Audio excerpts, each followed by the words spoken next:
इस बारे में मैं जानना चाहता हूँ कि एक्चुअली फिलोसफी होती क्या है।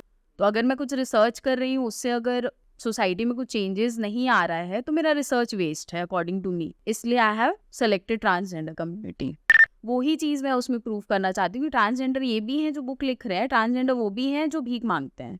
अगर वो ट्रांसजेंडर्स है, LGBTQ कम्युनिटी से कोई आते हैं, वो भी एक ह्यूमन बीइंग है और उन्होंने ये चूज नहीं किया है अपने लाइफ के लिए। यही पॉइंट है। जो बड़े सिटीज़ हैं इंडिया के, वहाँ पे वो लोग अच्छे इंडिपेंडेंट हैं, अपने तरीके से कम्युनिटी बना के अच्छे से वहाँ पे वो अर्निंग भी कर रहे हैं और अच्छे से लाइफ जी रहे हैं। छोटे शहर में क्या प्रॉब्लम हो रहा है इनको?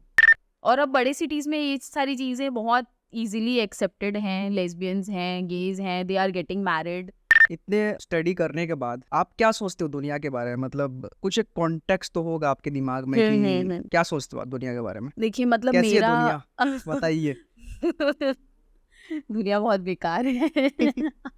रियली लगता है आपको? पूरी दुनिया में आप सिर्फ अपने पेरेंट्स पे ही ट्रस्ट कर सकते हो। बाकी हर कोई आपको एक पॉइंट ऑफ टाइम बाद चीट करेगा, वो डायरेक्टली करे, इनडायरेक्टली करे, इंटेंशनली करे, अनइंटेंशनली करे। आपके फिलोसफी के हिसाब से प्यार का मतलब क्या है? मैं इसको सिर्फ एज अ फीलिंग नहीं लेती हूँ क्योंकि सिर्फ प्यार से पेट नहीं भरने वाला है मेरे अकॉर्डिंग। जो लेस्बियंस हैं और गे है, उनके मैरिज का जो मतलब गवर्नमेंट ने भी अभी उसको लीगलाइज कर दिया है, आपको लगता है इसको लीगलाइज करना सही है? Stop disrespecting them. नमस्ते दोस्तों, आज की हमारी गेस्ट है अग्रता कश्यप जी। बहुत ही इंटेलिजेंट और इंटेलेक्चुअल पर्सन है। काफ़ी अच्छी कन्वर्सेशन हुई है। अग्रता जी MPhil कर चुकी है और PhD कर रही है ट्रांसजेंडर के ऊपर। बहुत ही यूनिक टॉपिक होने वाला है आज के पॉडकास्ट में, ट्रांसजेंडर्स के लाइफ के बारे में, उनके लाइफ के स्ट्रगल्स के बारे में और इस कॉमन सोसाइटी से वो अलग कैसे जीते हैं उसके बारे में। अंत तक बने रहिए इस पॉडकास्ट में। बहुत ही अलग पर्सपेक्टिव आपको मिलने वाला है दुनिया के बारे में, ह्यूमैनिटी के बारे में, बहुत सारी चीज़ों के बारे में हमने बात की है। सो हमारे नॉलेज और पर्सपेक्टिव के थ्रू अपने दिमाग को ग्रो करिए, क्योंकि दिस इज़ अग्रता कश्यप ऑन तोस रावत पॉडकास्ट। अग्रता कश्यप जी का स्वागत है तोस रावत पॉडकास्ट में। Thank you so much. कैसे हो मैम? मैं एकदम ठीक हूँ, आप कैसे हो? मैं बहुत बढ़िया। और सबसे पहले मैनी कॉन्ग्रेचुलेसन्स आपके इतने सारे अचीवमेंट्स के लिए। Thank you so much. So इस पॉडकास्ट की शुरुआत भी आपके अचीवमेंट से ही करते हैं। आपने कौन कौन सी चीज़ों में अचीवमेंट्स आपको मिली है, इसके बारे में बताइए, ताकि एक कॉन्टेक्स्ट मिल जाएगा हम आगे जो भी बातें करने वाले हैं। बिल्कुल। तो स्टार्ट करते हैं मेरे एकदम इनिशियल डेज से when I was in college. तो उस टाइम पे ही मुझे बहुत इंटरेस्ट था ब्यूटी कॉन्टेस्ट वगैरह में पार्टिसिपेट करने का। तो मैं एक जेवियर कॉलेज की स्टूडेंट हूँ, रांची से, जहाँ से महेंद्र सिंह धोनी ने अपना ग्रेजुएशन परस्यू वाओ। किया था, बट ही वही कुडंट कंप्लीटेड इट। जी। तो वहाँ से मैं अपना ग्रेजुएशन कंप्लीट की हूँ। तो वहाँ होता था Xavier Utsav. There I participated for Miss Xavier, but वो मैं नहीं बन पाई। बट स्टार्ट ये हुआ कि I was face of the day. Okay. फिर उस टाइम से बहुत ज़्यादा I was interested in to fashion, makeup, ये सारी चीज़ें। बट साथ में ऐसा था कि एजुकेशन वॉज प्रायोरिटी, तो फिर I was getting in to that. Okay. अभी रिसेंटली लास्ट ईयर दिसंबर 2023 में I was honoured with the crown of Mrs India Jharkhand. This was a beauty pageant which was organized by Tiska pageant. So it was basically Mrs. India 1 in a million. और मैं Jharkhand state represent कर रही थी over there, and I won the crown for that. उसके बाद I was also awarded as women face of the year by the magazine Fox Story India in 2024. तो ये भी इस वजह से ही था, because I won the crown. ठीक है. अभी रिसेंटली मुझे फिर से कॉल आया था फॉक्स स्टोरी इंडिया से. उन्होंने पर्सनली मेरा एक इंटरव्यू लिया एंड जुलाई एडिशन में मेरा इंटरव्यू भी पब्लिश हुआ है. Other than that, coming into my educational background, right now I am pursuing PhD और मैं बेसिकली ट्रांसजेंडर कम्युनिटी पे वर्क कर रही हूँ. मेरा मेन कॉन्टेक्स्ट है उन पे वर्क करना, and let's see where it goes. So आपने MPhil किया हुआ है? जी. ओके. MPhil मतलब masters in philosophy. Yes, right. Actually इस बारे में मैं जानना चाहता हूँ कि एक्चुअली फिलोसॉफी होती क्या है, या फिर उसमें स्टडी क्या करते हैं आप लोग? ओके. तो बेसिकली ऐसा है ना कि किसी भी इंसान हर इंसान का हर चीज़ को देखने का पर्सपेक्टिव बहुत डिफरेंट होता है। हम्म, फिलॉसफी में हम वही स्टडी करते हैं, ओके, ठीक, और उसमें हम अपने फिलॉसफी को हाईलाइट करने की कोशिश करते हैं and we try to make it correct, कि हम हमारा जो फिलॉसफी है वो क्यों सही है, वो हम अपनी स्टडीज से प्रूव करने की कोशिश करते हैं। मैंने एमफिल किया है इंग्लिश लिटरेचर में, उसमें मैंने एक पर्टिकुलर राइटर के जितने भी वर्क्स थे उसको हाईलाइट किया था, और उसमें मेरा क्या कॉन्टेक्स्ट था, बेसिकली ये था कि लिटरेचर और फिल्म्स में क्या डिफरेंस होता है एंड व्हाट इज़ बेटर। तो मेरे अकॉर्डिंग मैंने ये प्रूव किया था कि रीडिंग अ बुक या फिर कोई भी स्टोरी जब हम बुक में पढ़ते हैं तो हमारा माइंडसेट कुछ और रहता है, और जब हम मूवी देखते हैं तो हमारा पॉइंट ऑफ व्यू कुछ और होता है। उसका बेसिक रीज़न ये था कि जब हम एक बुक पढ़ते हैं तो हम सिर्फ पढ़ नहीं रहे, बैक ऑफ द माइंड हम उसको पिक्चराइज भी करते हैं, ओके, ठीक है। और जब हम बुक पढ़ते हैं ना तो उसमें लाइक बुक में बहुत ही क्लियरली मेंशन रहता है कि वाइट कर्टन्स है बैकग्राउंड में, हवा चल रही है, ये सारी चीज़ें जब मेंशन रहती है ना तो हम बहुत ज़्यादा, हमारा कंसंट्रेशन भी बहुत बढ़ता है इस चीज़ से। तो मैं हमेशा हर किसी को यही रिकमेंड करूँगी कि अगर आपके पास ऑप्शन है कि उसका बुक भी है और मूवी भी है, then always prefer to read the book. उससे आपको कंसंट्रेशन लेवल बहुत हाई होता है। और जब मैंने उन सेम बुक्स की जब मैंने मूवीज़ देखी तो बहुत सारे प्लॉट चेंजेस भी थे, और when we watch the movie तो हम सिर्फ कैरेक्टर्स और उनके डायलॉग्स पे ध्यान देते हैं, हम बैकग्राउंड क्या है, प्लॉट क्या है, जिसमें सबसे ज़्यादा मेहनत लगती है वो हम इग्नोर करते हैं यूजुअली। तो वो चीज़ मैंने हाईलाइट किया था मेरे एमफिल के डिसर्टेशन में, and it was a great success. I was a gold medalist in that and I was university topper. Okay, और मुझे गोल्ड मेडल मिला था उमेश पटेल जी से, जो कि एजुकेशन मिनिस्टर थे उस टाइम पे, और गवर्नर थी जो थी अनुसुईया उइके जी से। जी, तो मुझे उनसे गोल्ड मेडल मिला था। तो it was a great success and I was really happy कि मैंने इतना अच्छा टॉपिक सेलेक्ट किया। फर्दर मैं सोची थी कि इस टॉपिक में मैं आगे और काम करूं, बट ट्रांसजेंडर इज समथिंग जो कि मुझे बहुत एक्साइट करता है ये topic, and I really want to bring a change out of the thesis which I will do.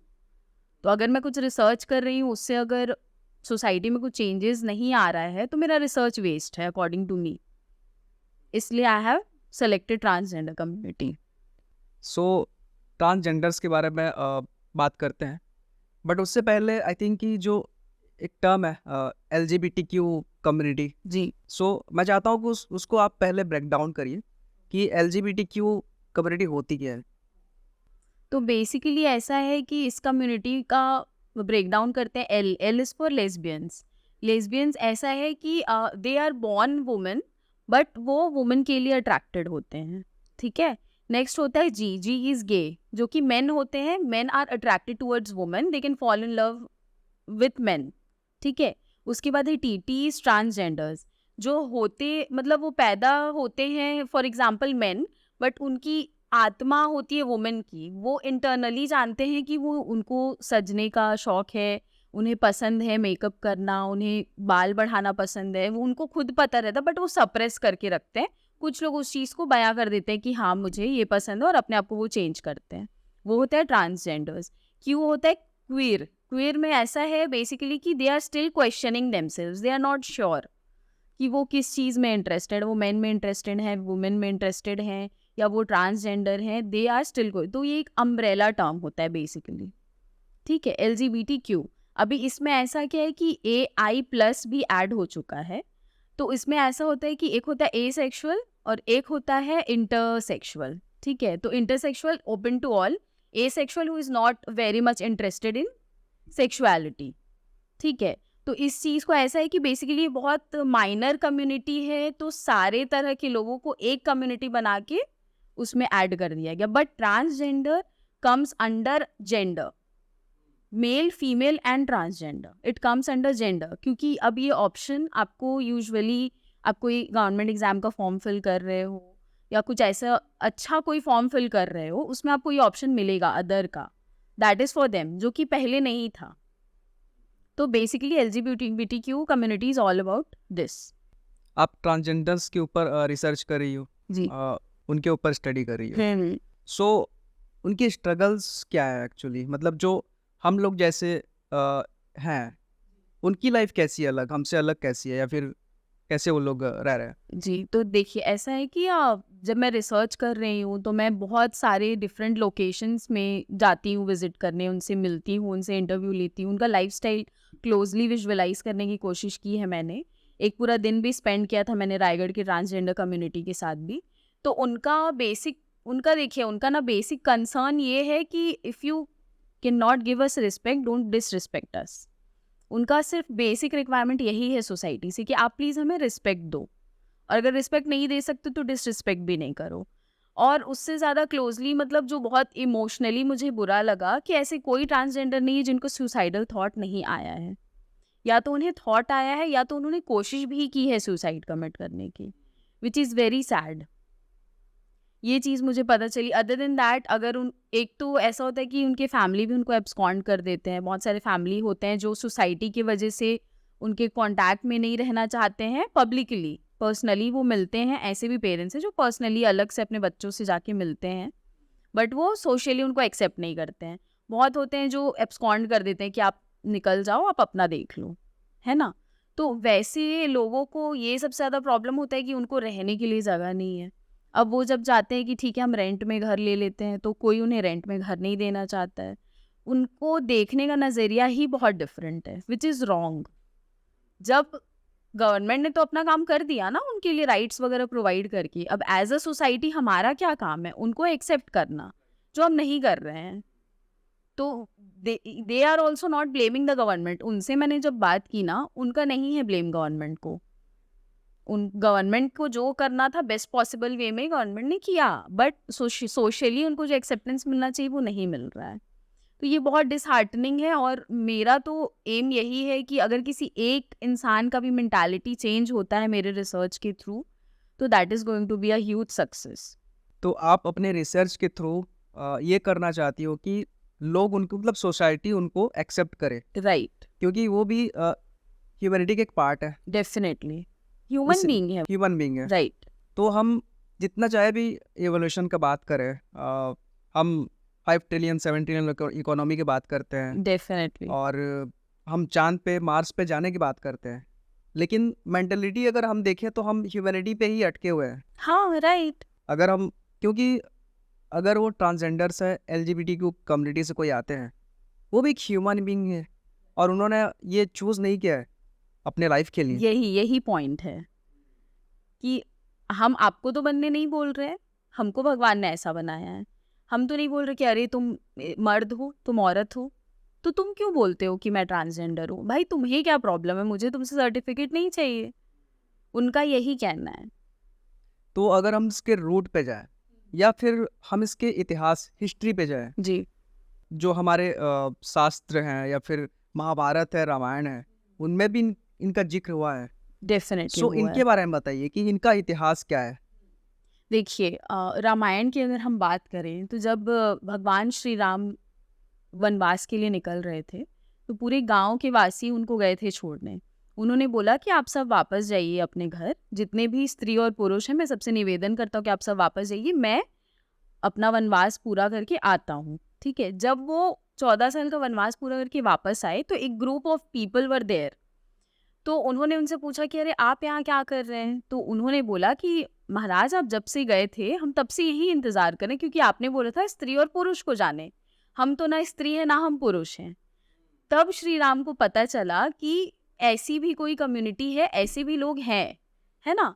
तब उन्होंने भगवान श्री राम ने उन्हें ये वरदान दिया कि जब वो वापस आ रहे थे तो वो तो खुशी का माहौल था कि उन्होंने वनवास पूरा करके वापस आ रहे हैं वो। तो उन्होंने बोला कि जब भी कोई भी खुशी का माहौल रहेगा वो आपके बिना इनकम्प्लीट रहेगा, और आपको लोग इनवाइट करेंगे, क्योंकि उन्होंने इंतजार किया था 14 साल उनका।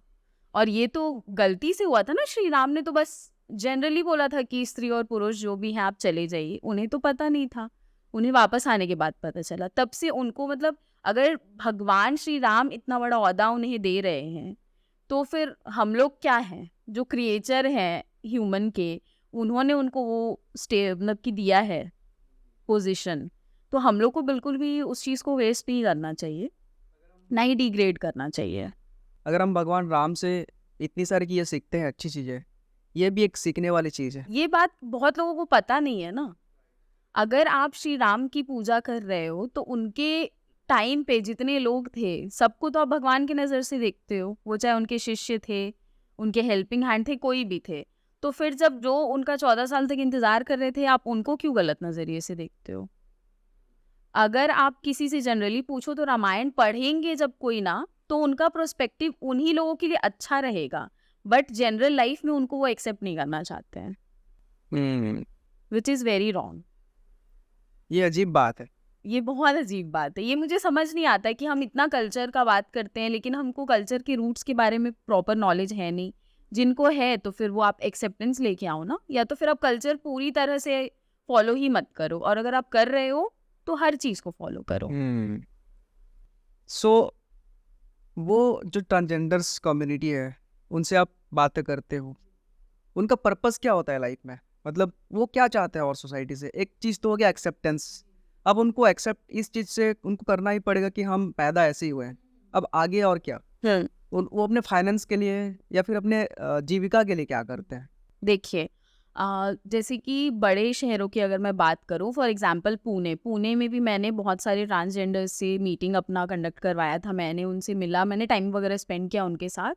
तो वहाँ बहुत सिस्टमैटिक वे में वो लोग अपना काम करते हैं। Pune is very big city, वहाँ बहुत सारे डिफरेंट डिफरेंट लोकेलिटीज़ हैं। तो बेसिकली उनका क्या है ना, उन्होंने बहुत अच्छे से कंडक्ट किया हुआ है अपनी चीज़ें, कि हर लोकेलिटी में एक पर्टिकुलर ग्रुप ऑफ ट्रांसजेंडर्स हैं, they will take care of that location. ठीक है, तो वहाँ पे जब भी कुछ अच्छा ओकेजन होता है तो उस ग्रुप की भी, अगर मैं दूसरे एरिया की हूँ और अगर मुझे पता चल रहा है कि उस एरिया में कुछ ओकेजन है और मुझे इनविटेशन आया है, तो मैं वहाँ नहीं जाऊँगी। उस एरिया में जो लोग रहते हैं वो लोग वहाँ जाएंगे। तो ये म्यूचुअल अंडरस्टैंडिंग होना, ये सारी चीज़ें होना, खुद के इंटरनली आप लोग का कोऑर्डिनेशन होना, ये भी बहुत इंपॉर्टेंट है। दूसरी बात ये कि वहाँ वो भीख नहीं मांगते हैं। ओके। वो मतलब वो लोग इस चीज़ को बहुत अच्छे से यूटिलाइज करते हैं कि अगर हमको भगवान प्रेज किया है, हमको ये शक्ति मिला है कि हम लोगों को आशीर्वाद दे सकते हैं, हम लोगों के लिए अच्छा बोल सकते हैं, जो सच में होता है, तो उस चीज़ को वो लोग ओवर यूटिलाइज भी नहीं करते, ना उस चीज़ को अंडर यूटिलाइज करते हैं। छोटे जगह में क्या होता है कि वो लोगों को डराने की कोशिश करते हैं कि मैं तुम्हें बद्दुआ दे दूंगी या फिर मैं बुरा बोल दूंगी, तुम ऐसे नहीं कर सकते हो। तो लोग डर के करते हैं, डर के नहीं करना चाहिए। मैं ऐसा नहीं बोलूँ कि ट्रांसजेंडर कम्युनिटी बहुत अच्छी है और हमारी ही गलती है, ऐसा नहीं है। कहीं ना कहीं उनकी भी गलती होती है, जहाँ पे वो मिसयूज़ करते हैं अपने पावर्स का, which is wrong.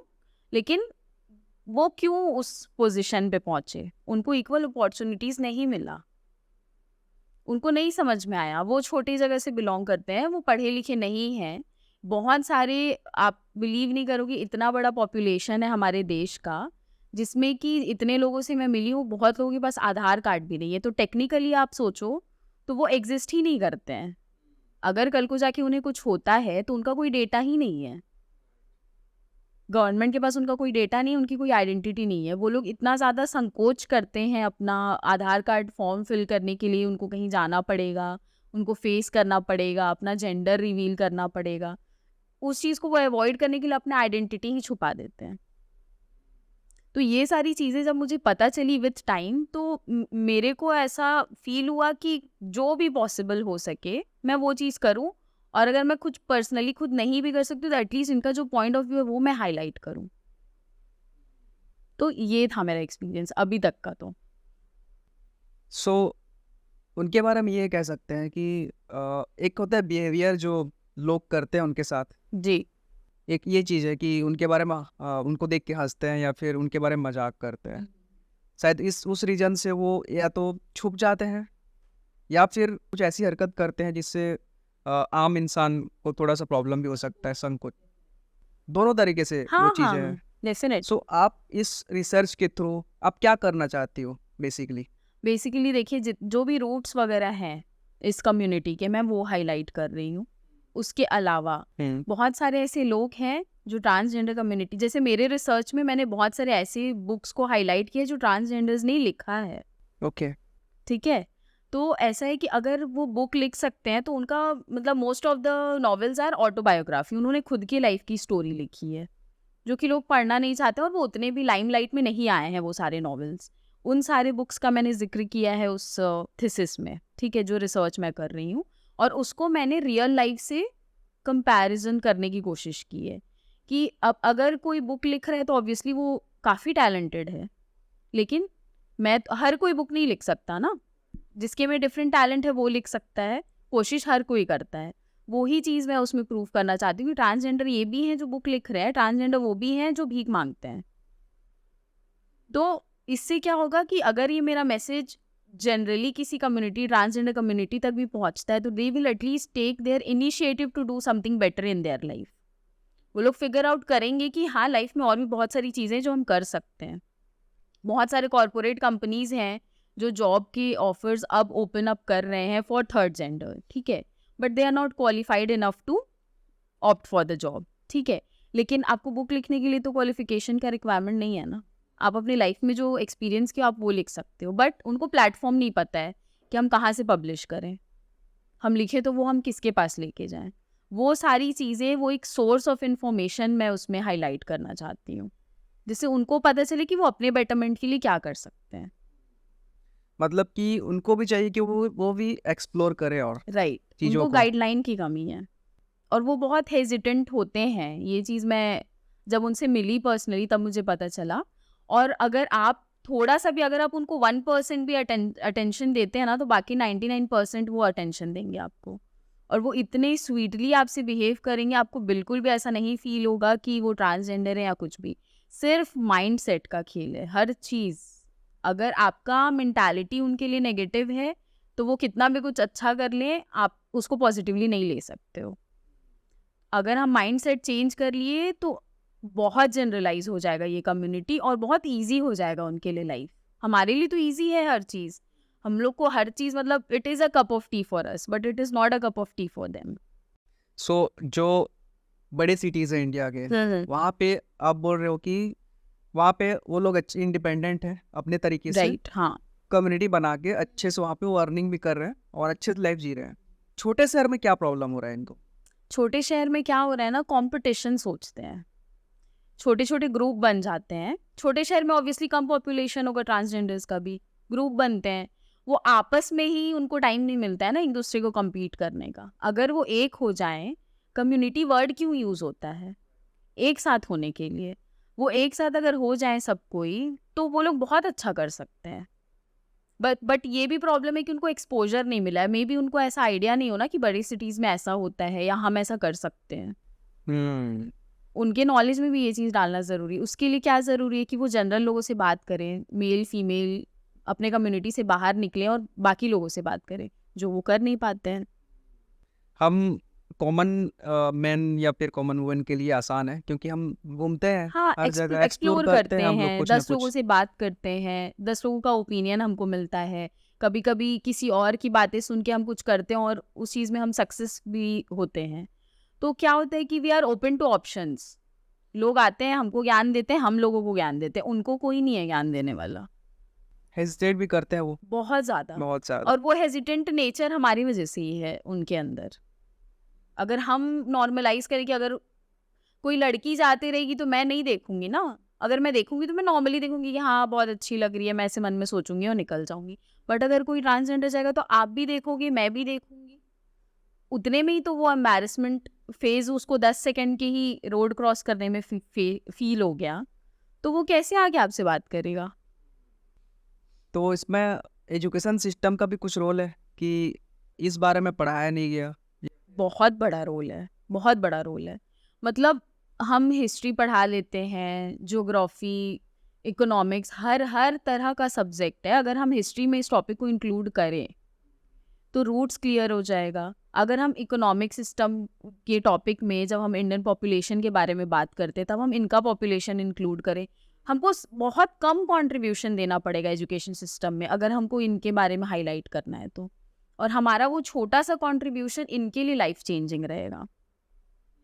Education system का बहुत मेजर रोल रहता है क्योंकि हम बड़े हो गए हैं। After 16-17 when you know about the world, when you explore, तब हमको पता चलता है कि हाँ, this is a different gender.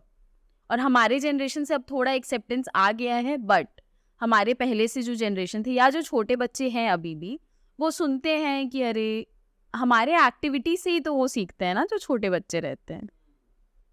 अगर वो पढ़ेंगे वो चीज़, माँ बाप उनको पढ़ाएंगे, पेरेंट्स का भी मेंटालिटी चेंज होता है बच्चों को जब वो पढ़ाते हैं तब। विथ टाइम वो लोग भी इवॉल्व होते हैं। तो अगर एजुकेशन सिस्टम इस चीज़ को इन्वॉल्व करता है स्टडी सिलेबस में, तो ये बहुत बड़ा इम्पैक्ट क्रिएट करेगा। जेंडर इक्वालिटी की हम बात करते हैं, लेकिन स्टडीज़ में जो ट्रांस हैं वो स्टडीज़ वगैरह करते हैं वो लोग भी, स्कूल्स कॉलेज? देखिए जब हम स्कूल कॉलेजेस में जाने की अगर बात करें तो मुझे पर्सनली जितना मैं जान पाई हूँ कि द मोमेंट दे रियलाइज कि वो ट्रांसजेंडर हैं, उसके बाद वो खुद ही संकोच करते हैं जाना। ठीक है। दूसरा ये, फ्रेंड्स उनके बनेंगे नहीं, वो बात वो समझ जाते हैं कि वहाँ हम अगर गए तो लड़की है और लड़का है, मैं कहाँ बैठूंगा, मैं कहाँ बैठूंगी। टीचर्स भी उनको वैसा इल ट्रीट करते हैं, ऐसा मतलब मैं रियली बता रही हूँ जो एक ट्रांसजेंडर ने एक्सपीरियंस किया और मुझे बताया है कि वो क्लास में अलग अकेले एक बेंच में बैठते थे। तो उसके बाद उनको कहाँ से मोटिवेशन आएगा पढ़ने का, जब वहीं पर ही वो इनिशियल स्टेज में ही इतना लेफ्ट आउट फील कर रहे हैं। तो पॉसिबल ही नहीं है कि वो पढ़ाई में फोकस कर पाए या कुछ और सोच पाए। तो ग्रोथ कहाँ से होगा मेंटली? मेंटली ग्रोथ होगा, एजुकेशन सिस्टम में हमको ये चीज़ इन्वॉल्व करना पड़ेगा। और मेरा तो मतलब मैं ये रिक्वेस्ट है, मैं हर किसी को बोलती हूँ जिनसे मैं पर्सनली बात करती हूँ, स्टॉप डिसरिस्पेक्टिंग देम। डिसरिस्पेक्ट देना अगर हम छोड़ देंगे ना, वो लोग को कम से कम नॉर्मल तो फील होगा। हम रिस्पेक्ट अगर नहीं भी दे रहे हैं ना, डिसरिस्पेक्ट अगर हम देना छोड़ दें तो थोड़ा नॉर्मलाइज होना स्टार्ट हो सकता है। उनको अगर हम वैसे वियर्ड वे में देखना छोड़ दें, वो अगर नॉर्मली जा रहे हैं तो ठीक है ना, कोई बात नहीं। उस चीज़ को, हमारे माइंड सेट का ही पूरा खेल है, उस चीज़ को पहले ठीक करना पड़ेगा। और एजुकेशन सिस्टम वगैरह का तो देखिए वो सारी चेंजेस आएंगी भी, तो वो है क्या, that is going to be helpful for coming generations. हमने तो पढ़ाई कर ली, कमिंग जनरेशन के लिए वो हेल्पफुल रहेगा, क्योंकि आने वाले टाइम पे अब देखिए गवर्नमेंट ने भी इस कम्युनिटी को बहुत सपोर्ट कर दिया है। तो अब ये सब चीज़ें बहुत नॉर्मलाइज होने लगी हैं। हम लोग को पता चल गया है गे क्या है, लेस्बियन क्या है, हम लोग भी इस चीज़ को अब नॉर्मल करने लग गए हैं। हमारे पेरेंट्स को एक्सेप्टेंस में थोड़ा प्रॉब्लम होता है, उनके जनरेशन में थोड़ा है दिक्कत, बट कमिंग जनरेशन के लिए हम अपना कंट्रीब्यूशन दे सकते हैं उनको बिना डिसरिस्पेक्ट किए, क्योंकि वो हमसे सीखेंगे ना। मेरे Right. बच्चे मुझसे सीखेंगे, मेरे बच्चों से उनके दोस्त सीखेंगे, तो किसी एक को तो स्टार्ट करना पड़ेगा। बड़े शहरों में क्या मेंटलिटी है लोगों की इस बारे में? बड़े शहरों में ऐसा है ना कि they don't care much, Okay. Honestly. बड़े शहरों में लोग अपने लाइफ में ही इतने बिजी रहते हैं। जैसे मैं छोटे जगह से बड़े शहर में अगर गई, थोड़ा टाइम मेरे को लगेगा इवॉल्व होने में, बट जब मेरे को समझ में आ जाएगा ना कि नहीं यार, यहाँ तो नॉर्मल है, यहाँ तो ठीक है, वो लोग अपनी लाइफ जी रहे हैं, उतना आपको देखने को नहीं मिलने वाला है। वो लोग, उनका खुद का एक अपना लाइफ स्टाइल होता है, उनका बहुत अच्छा लिविंग स्टैंडर्ड होता है। वहाँ पे आप रिकॉग्नाइज भी नहीं कर पाएंगे कि वो that group of people are transgenders. Okay. वो बहुत अच्छा अपना लाइफस्टाइल मेंटेन करके रखते हैं, तो वहाँ लोगों को उतना फर्क नहीं पड़ता है। और अब बड़े सिटीज़ में ये सारी चीज़ें बहुत इजीली एक्सेप्टेड हैं, लेस्बियंस हैं, गेज हैं, दे आर गेटिंग मैरिड, तो ये सारी चीज़ें हैं। बट ये है कि हम किस जगह से बिलोंग करते हैं वो भी मैटर करता है। तो अब जगह तो हम बड़ा नहीं कर सकते ना, सोच बड़ी करनी पड़ेगी। राइट। जो लेस्बियंस हैं और गे हैं, उनके मैरिज का जो मतलब गवर्नमेंट ने भी अभी उसको लीगलाइज कर दिया है, आपको लगता है इसको लीगलाइज करना सही है? हाँ, मतलब मुझे तो कोई नहीं मना करेगा ना, मैं अगर किसी मेल से शादी कर रही हूँ तो। अगर ये नॉर्मल है तो वो भी तो एक जेंडर है ना। लड़की को अगर लड़की पसंद है, या तो फिर आप डिवोर्स को इलीगल कर दो, डिवोर्स को इलीगल कर दो, और मैं अपने हस्बैंड के साथ रहती हूँ, मैं टॉर्चर होती हूँ, सब कुछ करती हूँ, लेकिन मैं छोड़ नहीं सकती हूँ। वो मेरे को नहीं पसंद है, मेरे को लड़की पसंद है, लेकिन मैं लड़के से शादी कर ली हूँ, तो वो बेटर है, या मैं लड़की से शादी करके खुश रहूँ, वो बेटर है। और उनको राइट है, हर इंसान को भगवान ने अलग अलग लाइफ क्यों दिया? मेरे लाइफ से किसी का लाइफ कनेक्टेड नहीं है। अगर कल को जाके मैं मर जाती हूँ तो मेरी जान की वजह से किसी और की जान नहीं जाएगी। कनेक्टेड नहीं है किसी की भी लाइफ। हर किसी को, हर इंडिविजुअल को अपना अपना एक लाइफ मिला है, उनको राइट है वो लाइफ जीने का। और गवर्नमेंट, इतनी बड़ी गवर्नमेंट है, अगर वो लीगलाइज कर रही है उस चीज़ को, तो कुछ ना कुछ तो लॉजिक होगा ना उसके पीछे। उनको हक है खुश रहने का। वो डेफिनेटली लड़की पसंद है वो लड़की से शादी करे, लड़का पसंद है वो लड़का से शादी करे। दुखी रहने से अच्छा तो ये है ना कि क्रिटिसाइज भले हो जाओ लेकिन अपने पार्टनर के साथ खुश रहो। तो मतलब पर्सपेक्टिव चेंज करने का। अब this is high time to change the perspective, क्योंकि अब गवर्नमेंट भी अपना काम कर दिया है, अब सोसाइटी का काम है करना। पर्सपेक्टिव चेंज करना बहुत ज़रूरी है अब। आपको क्या लगता है मतलब आने वाले टाइम में ये सारी चीज़ें नॉर्मल हो जाएंगी?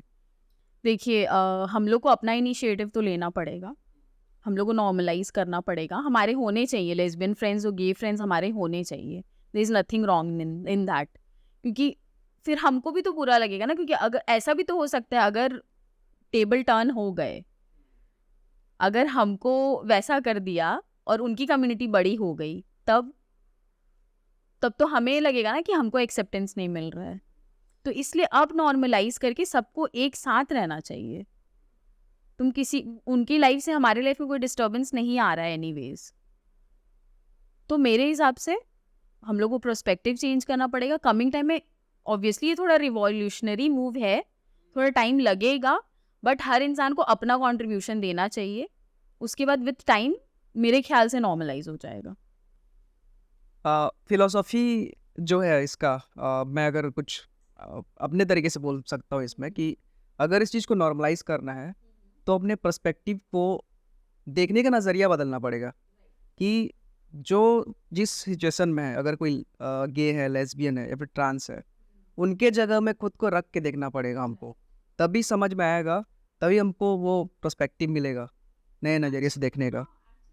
एक्चुअली हाँ, एक्चुअली एकदम आप बहुत ही सही पॉइंट बोल रहे हैं।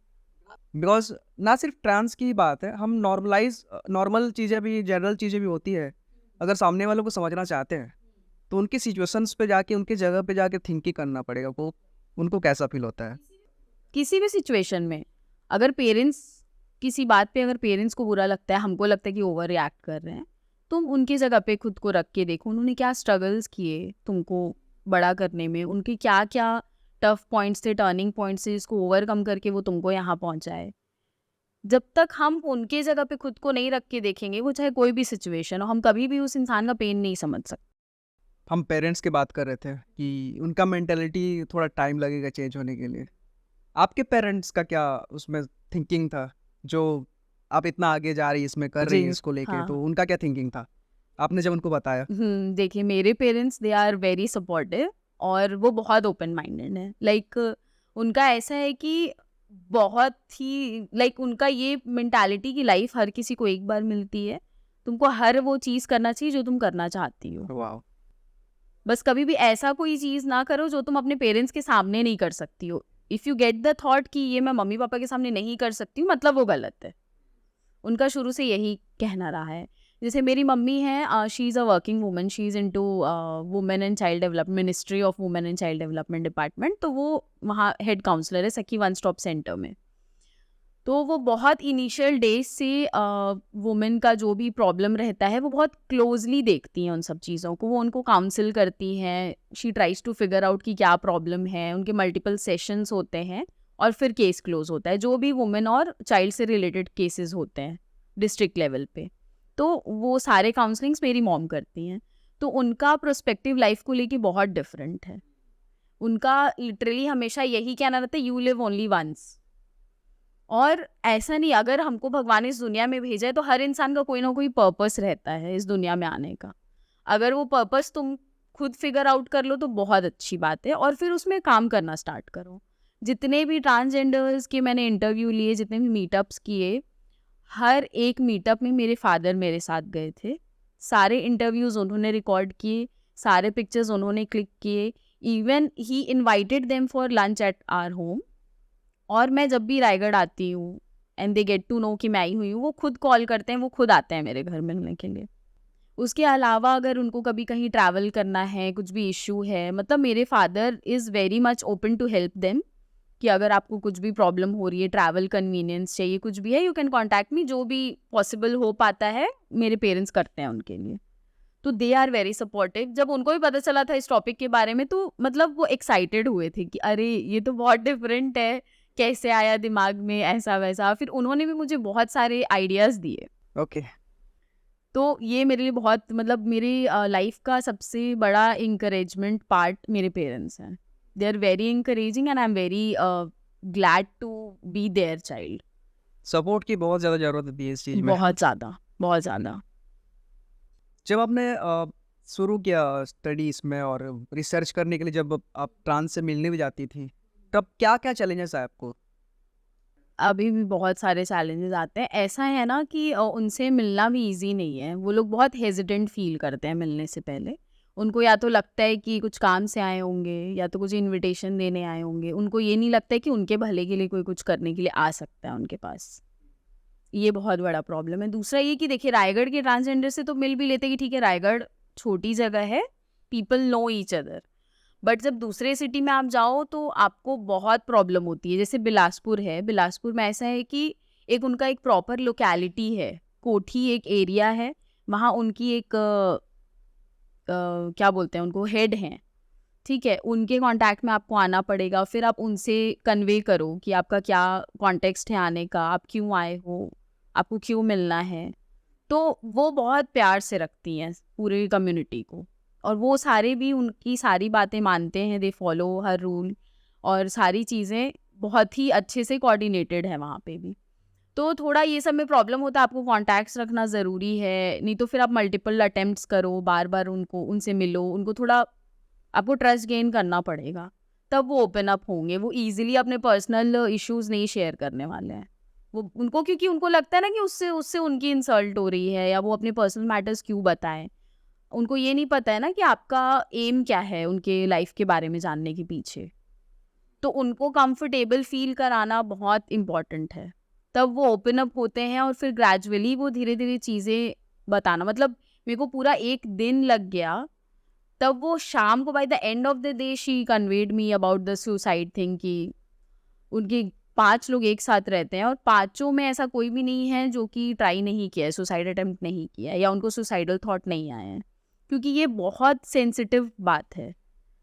उनको पूरे दिन में समझ में आ गया कि हाँ, I can tell about this to her, तब फिर वो बताया उन्होंने ये बात। तो ये चीज़ थोड़ा टफ हो जाता है, बट ये है कि मेरे फादर भी मेरे साथ जाते हैं, तो एक गार्जियन फिगर भी रहता है, और मेरे फादर बहुत हेल्पफुल और बहुत फ्रेंडली हैं।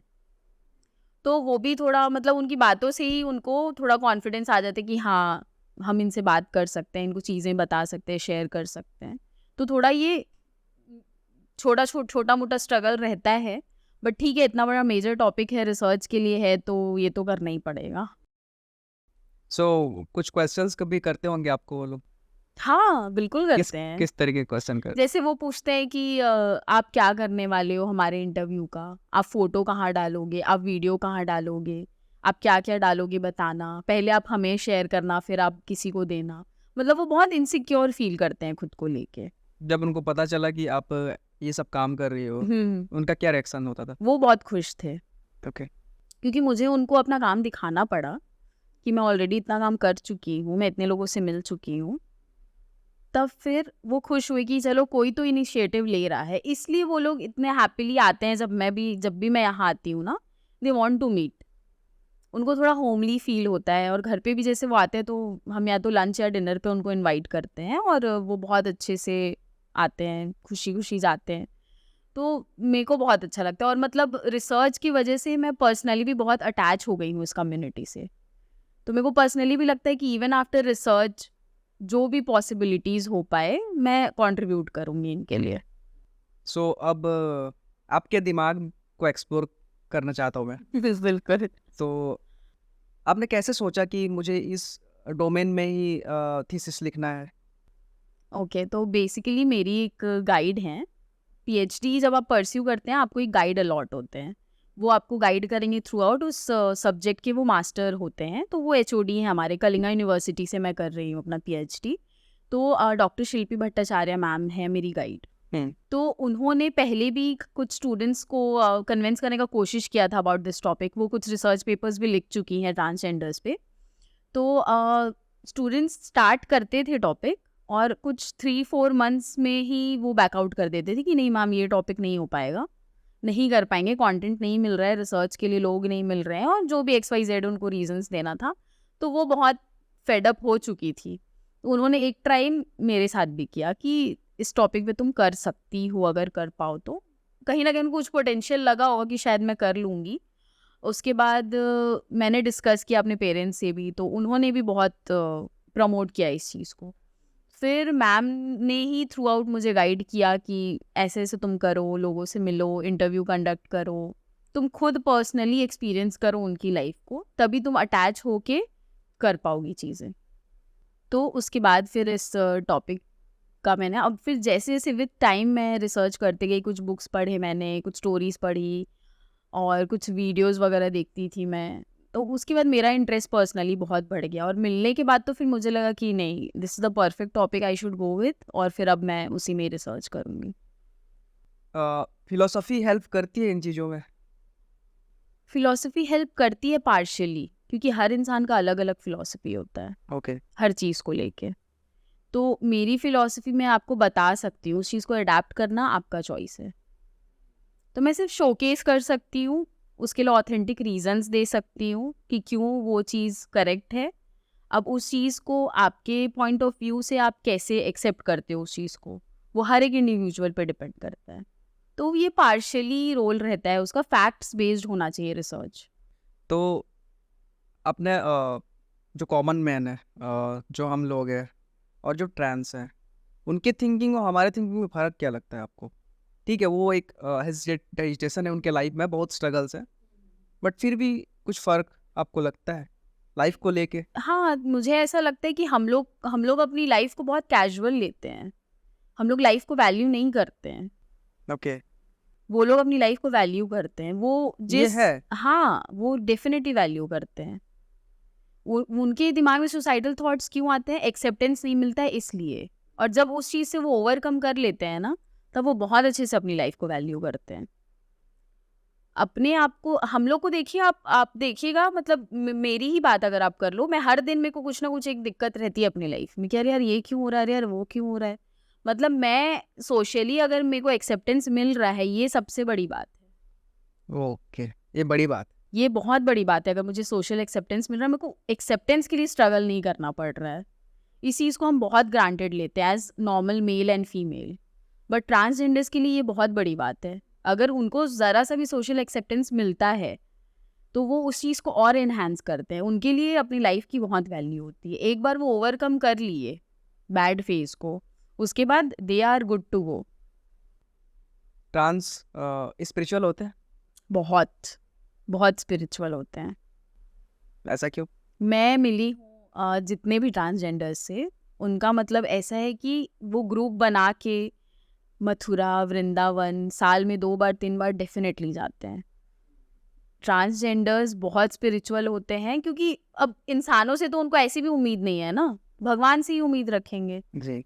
तो वो बहुत स्पिरिचुअल होते हैं। और ऐसा एक भी मैंने अभी तक, I have never came across even a single transgender जो कि स्पिरिचुअल ना हो। वो मेरे घर भी आते तो उनका ग्रीट करने का यही तरीका, वो राधे राधे ही बोलते हैं। ओके। आप स्पिरिचुअल हैं? हाँ, मैं हूँ स्पिरिचुअल, बहुत ज़्यादा नहीं बट हूँ। मानते हो भगवान? भगवान को मैं मानती हूँ, बहुत सारी चीज़ें हुई है अच्छी मेरे साथ भगवान से मांगने के बाद। आप एकेडमिक्स में कैसे थी? और शुरू से ही पढ़ाई लिखाई में था आपका इंटरेस्ट? तो ऑनेस्टली मैं बताऊँ तो मैंने अपनी स्कूलिंग इनिशियली सरस्वती शिशु मंदिर से की थी, हिंदी मीडियम स्कूल से, क्लास 3 तक, रायगढ़ में ही? चंद्रपुर में। ओके। चंद्रपुर हम लोग बेसिकली चंद्रपुर के थे, हैं मतलब। फिर मैं बहुत अच्छी स्टूडेंट थी क्लास 3 तक, मतलब 90% 92% ऐसे मार्क्स आते थे मेरे। तो मेरी मम्मी का ये कहना था कि, मेरी मम्मी खुद भी कॉन्वेंट की स्टूडेंट रह चुकी हैं, तो उनका ये पर्सपेक्टिव था कि मैं क्यों हिंदी मीडियम में गांव के स्कूल में बच्चों को पढ़ा के उनका करियर बर्बाद करूं। तो फिर मेरे पेरेंट्स ने डिसाइड किया कि हम लोग रायगढ़ शिफ्ट हो जाते हैं, वो बेटर एजुकेशन। उनका रोल, कोर रीज़न सिर्फ यही था रायगढ़ शिफ्ट होने का कि हमारा एजुकेशन क्वालिटी इन्हांस हो। फिर हम यहाँ शिफ्ट हुए, बहुत स्ट्रगल फेस करना पड़ा, क्योंकि हिंदी मीडियम से अचानक इंग्लिश मीडियम में एडमिशन कोई देना भी नहीं चाहता था, ऑनेस्टली मैं आपको बताऊँ तो। ऐसा था कि नहीं आप सीजी बोर्ड में एडमिशन ले लो, सीबीएसई में एडमिशन नहीं मिलेगा। I tried in multiple schools, मैंने एंट्रेंस टेस्ट दिया, कई जगह तो एंट्रेंस टेस्ट भी नहीं देने देते थे, इतना प्रॉब्लम था। जबकि ऐसा नहीं था कि मुझे आता नहीं था इंग्लिश या ऐसा कुछ, मेरी मम्मी बचपन से इंग्लिश पोएम्स और ये सारी चीज़ें पढ़ाती थी। बट फिर ऐसा हुआ कि बहुत स्ट्रगल करने के बाद जिंदल स्कूल में फाइनली एडमिशन हुआ। कौन से क्लास से? क्लास 6 से। तो क्लास 4 और 5 मैंने रैंडमली किसी स्कूल में कंप्लीट किया, सीजी बोर्ड से क्लास 5 कंप्लीट किया। फिर मैंने क्लास 6 में ओपी जिंदल स्कूल रायगढ़ में एडमिशन मिला मुझे। फिर मैं एवरेज स्टूडेंट ही थी, to be very honest. Class 12 में मेरा 72% ही आया था, जैसे तैसे भी 12th तक तो। बट 12th के बाद पता नहीं क्यों मेरा बहुत ज़्यादा इंटरेस्ट बढ़ गया स्टडीज़ में। ओके। ग्रेजुएशन भी मैंने मतलब बीकॉम किया है, अकाउंट्स ऑनर्स में किया है, उसमें मेरे काफ़ी अच्छे परसेंटेज थे, 80+ परसेंटेज। उसके बाद से फिर मैं एमए किया, मैंने इंग्लिश लिटरेचर में 86% मिला मुझे। फिर मैंने एमफिल किया, I was university topper and gold medalist in that. तो विथ टाइम पता नहीं क्यों मेरा इंटरेस्ट बढ़ने लग गया स्टडीज़ के टूवर्ड्स। और अब मतलब ऐसे पॉइंट में मैं पहुंच गई हूँ ना, मुझे लगता है कि ऐसा कोई भी फील्ड छूटे नहीं जिसका मेरे पास बेसिक नॉलेज ना हो। इस चीज़ का मोटिवेशन क्या है आपके लिए? मेरे पेरेंट्स, मेरी मम्मी अभी भी पढ़ाई करती हैं। ओके। मेरी मम्मी ने 2 साल पहले ही MSW कंप्लीट किया और अब वो मेरा PhD देके she is also planning to pursue PhD। अरे वाह।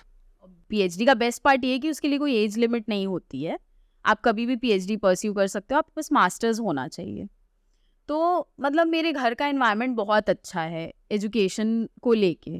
मतलब अगर मैं कल को जाके बोलूँ कि मुझे पोस्ट डॉक्टरेट करने इंडिया से बाहर जाना है, तो they will be more than happy कि हाँ तुम तुरंत जाओ। और बेस्ट पार्ट ये है कि मैंने आज तक 1 साल भी ड्रॉप नहीं लिया है अपने एजुकेशन लाइन में। ओके। 1 भी साल मैंने ईयर ड्रॉप नहीं लिया है। मैं कंटिन्यू आज तक रेगुलरली अपना स्टडीज़ कर रही हूँ।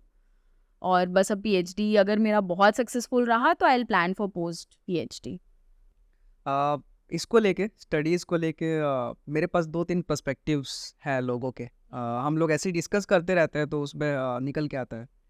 कुछ लोग बोलते हैं कि PhD वगैरह भी कर लोगे तो भी क्या हो जाएगा, ये है वो है। कुछ चीज़ों के बारे में जानना, उनको बुक्स पढ़ लो। बिजनेस के बारे में जानना है, स्पिरिचुअलिटी के बारे में जानना, बुक्स पढ़ लो या फिर किसी मेंटोर से सीख लो। इसलिए मैं आपसे जानना चाहता हूँ कि PhD करने के बाद, उसकी पढ़ाई करने के बाद क्या चेंज होता है मेंटलिटी में, या फिर लोग क्यों करते हैं इतना? तो आसान भी नहीं है। बहुत ज़्यादा टफ है PhD बहुत तो, ज़्यादा। बहुत ज़्यादा टफ है। और वो मैं कर रही हूँ तो मुझे पता चल रहा है। पहले मुझे भी लगता था कि हाँ हाँ हो जाएगा जैसे बाकी सारी डिग्री है, तो ये लेकिन नहीं सिर्फ होता है। नाम के लिए लोग करते हैं, फिर उससे क्या मिल जाता है?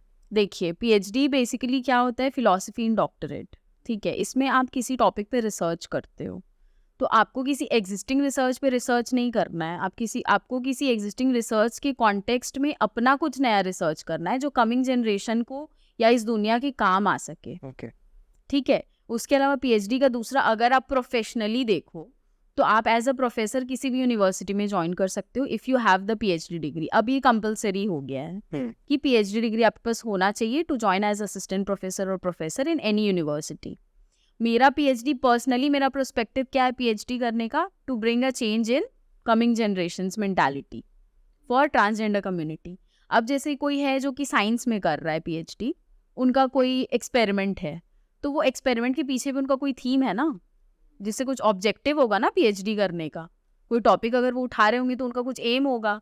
At the end of the research ये पता चलेगा कि उनका ऑब्जेक्टिव जो था वो सही प्रूव हुआ या गलत प्रूव हुआ।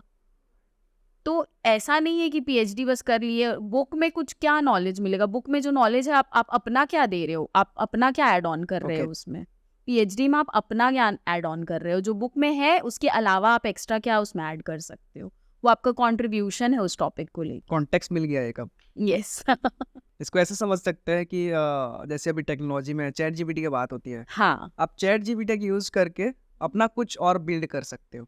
उसमें ऑलरेडी नॉलेज भरा पड़ा है, तो हम PhD के लिए भी ये कह सकते हैं कि ऑलरेडी आपके पास नॉलेज आ जाएगा, बट आप खुद का नया कुछ। उसमें और आप क्या ऐड ऑन कर सकते हो। ओके। ऐसे कॉन्टेक्स्ट से मैं समझ पाता हूँ चीज़ें। हाँ हाँ। तो इतने स्टडी करने के बाद आप क्या सोचते हो दुनिया के बारे में? मतलब कुछ एक कॉन्टेक्स्ट तो होगा आपके दिमाग में कि क्या सोचते हो आप दुनिया के बारे में? देखिए मतलब कैसी है मेरा दुनिया? बताइए। दुनिया बहुत बेकार है। रियली लगता है आपको? नहीं देखिए, मतलब मेरा ऐसा पर्सनल एक्सपीरियंस के बेसिस मैं 2-3 चीज़ें हैं जो शेयर करना चाहूँगी। एक तो ये कि always trust your gut feeling, okay.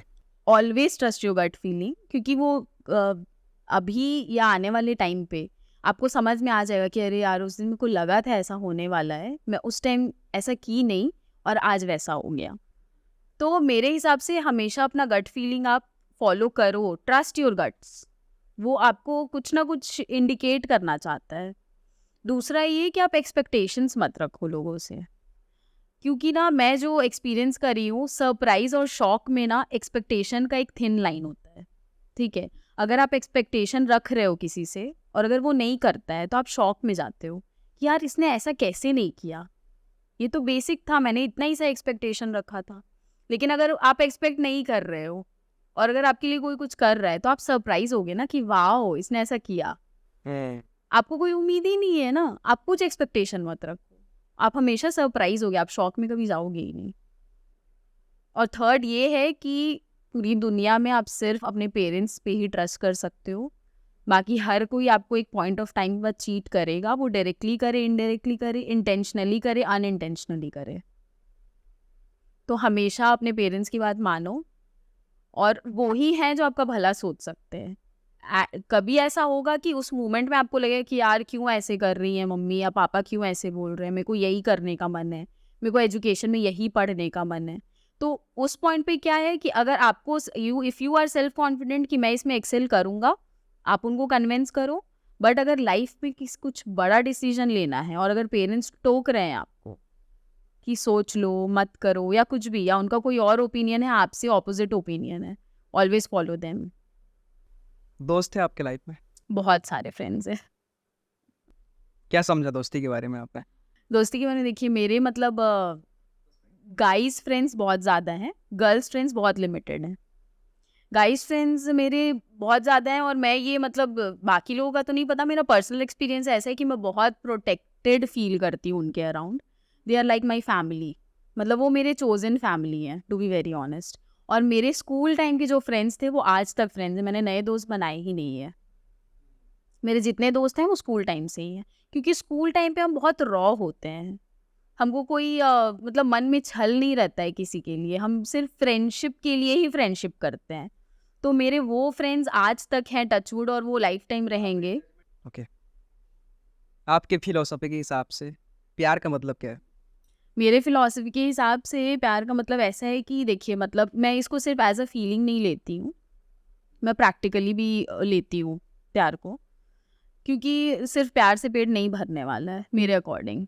ठीक है, वो चाहे पेरेंट्स के लिए प्यार हो, फ्रेंड्स के लिए प्यार हो, भाई बहन के लिए हो, कुछ भी हो, आपको अपना पार्ट करना पड़ेगा उनके लिए। आप सिर्फ ये बोलो कि मैं तुमसे प्यार करता हूँ और आप बैठे रहो, आप कुछ एफर्ट्स नहीं पुट करो, तो उस प्यार का कोई मतलब नहीं होता है मेरे अकॉर्डिंग। आपको शोकेस करना पड़ेगा, वो आप कैसे एफर्ट पुट करोगे वो आपका प्रोस्पेक्टिव है। मेरे अकॉर्डिंग प्यार सिर्फ एक फीलिंग नहीं होता है, आपको शोकेस करना पड़ेगा। आपको वैसे एक्शंस, क्यों ये बोला गया action is louder than words, इसलिए बोला गया है। बोल तो मैं भी 10 पन्ने का लव लेटर लिख के दे सकती हूँ ना किसी को, लेकिन मैं कर क्या रही हूँ उस इंसान के लिए, वो मैटर करता है। अगर आप उसको वैसा फीलिंग ही नहीं दे रहे हो, अगर आप उसको लव्ड फील नहीं करा रहे हो अपने एक्शन से, तो आपकी बातों को कितने दिन याद रखेगा। तो मेरे अकॉर्डिंग यही होता है लव। और मेरे अकॉर्डिंग अभी जो टाइम चल रहा है, हमारे पेरेंट्स के टाइम पे बहुत अलग टाइम चलता था। उस टाइम पे ऐसा था कि people use to respect each other, वो रिश्तों की रिस्पेक्ट करते थे, ग्रांटेड नहीं लेते थे चीज़ों को। आज के डेट में हर इंडिविजुअल हर चीज़ को ग्रांटेड लेता है। तो मेरे हिसाब से आपको खुद इतना सेल्फ एफिशिएंट होना चाहिए कि अगर कोई नहीं भी है लाइफ में तो इट्स ओके। अगर वो मेरी लाइफ में नहीं रह के खुश है तो ठीक है ना, मैं भी खुश रहूंगी। ऐसा तो नहीं कि किसी इंडिविजुअल की वजह से मेरी खुशी डिपेंड करेगी। आई तो मैं उसके बिना ही थी ना इस दुनिया में, तो कुछ सोच के ही भगवान उसके बिना भेजे थे मुझे। तो मेरा कुछ और पर्सपेक्टिव होगा, एम होगा, एजेंडा होगा लाइफ में। तो मैं उस चीज़ में अपने आप को इन्वॉल्व करके मैं क्यों अपना लाइफ बर्बाद करूं।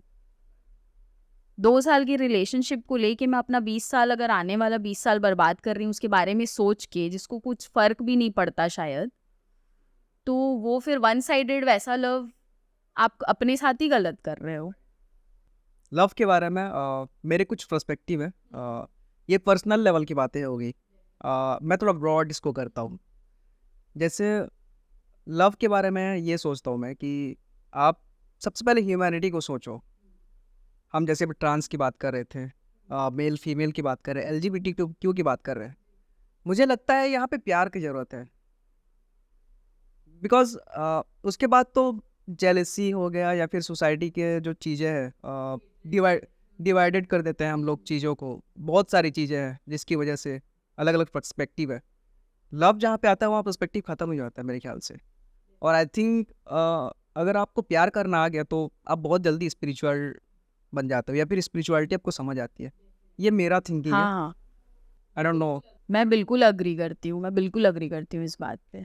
क्योंकि मैंने क्या बोला कि उनको क्या चाहिए, एक्सेप्टेंस चाहिए।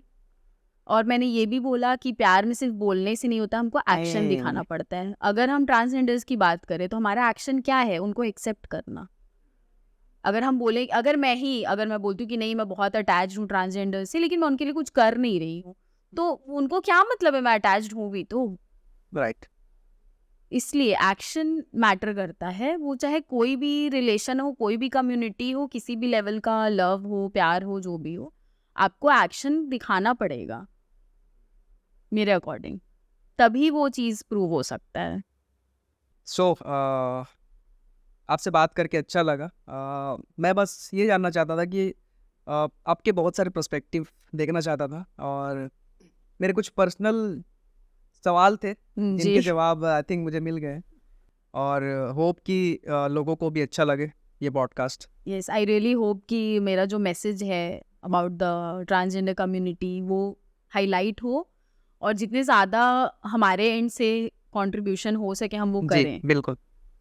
और एक आखिरी चीज़ आपसे कहना था, कुछ मैसेज देना चाहती है आप यंग जनरेशन को?